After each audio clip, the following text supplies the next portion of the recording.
Let's talk about indirect spend. And by indirect, I always show this slide because what one person thinks of indirect can be very different from what another person thinks. So let me just go through the 5 categories that I think of as indirect. First is MRO, or maintenance, repair, and operations. These are the things that you buy to keep your factories running, right? Second is consumables. We talked a little bit about corrugated packaging, but there's also perishable tooling, oils and lubricants for manufacturers. And then corporate services would be things like your HR consulting, your IT network support, those sorts of things. Go to logistics. We've talked about the different categories of logistics with Ben. And then facility services. What are your plants buying to keep them running? It might be uniforms. It might be cleaning, maintenance. It might be even capital projects to improve the facilities. So that's what we mean by indirect. So next slide, please. So in indirect is often a neglected category.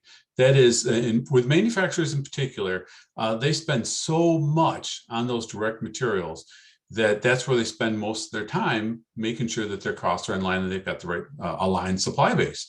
So with indirect, we always say this, the starting point is compiling the information on what you buy and who you buy it from. Really a pretty basic spend analysis. But as a part of that, you have to identify what are the service levels that your sites are getting with that indirect material.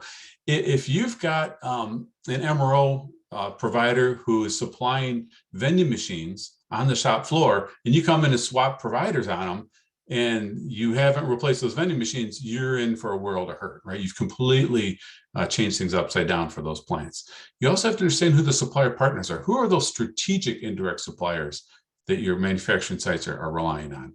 Now, one thing that we found through project work is that when it comes to MRO, these are a lot of times they're simple catalog items, things that you can buy from Grange or MSC. These distributors are really good at slapping their own part number on. So when it comes time for you to go to a market test on your MRO items, you don't have a clue what you're buying. So it's a lot of work. Sometimes half of our projects, when we're doing a strategic sourcing project on MRO, half of our effort is just collecting that manufacturing part number on a market basket of stuff that represents the majority of their buy. So be prepared to do some work there.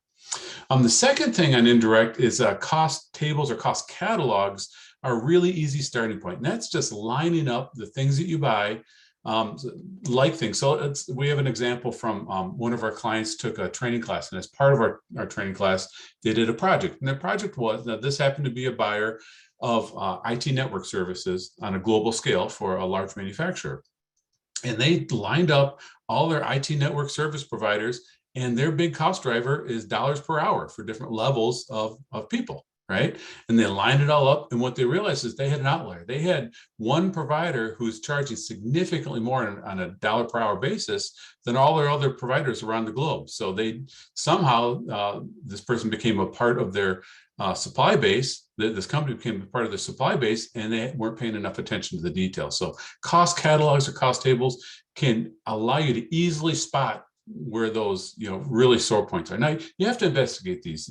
Just because a marketing firm is charging more dollars per hour than another marketing firm doesn't mean you're not getting good value from them. So you really have to, but this gives you a starting point for investigating. And by the way, that IT buyer saved their company $1 million a year by going back and negotiating with that service provider.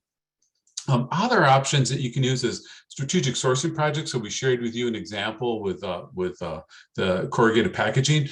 Group purchasing organizations. These are entities that are set up that you can join at no cost. And what you're doing is leveraging the consolidated buy for typically it's MRO items. So even if you've got a really sweet deal with one of those MRO providers, you can probably do better at no cost by going through a GPO. And then 3PLs like Uber Freight or indirect service providers, again, you're leveraging the spend of a service provider who's going to do, difference between a GPO and an indirect service provider is the service providers provide a higher level of service. The GPO just gives you a code to put into a website that gets you a better price. That's not a bad thing, but it doesn't give you the kind of services that you can get from an indirect service provider. So there's some options there.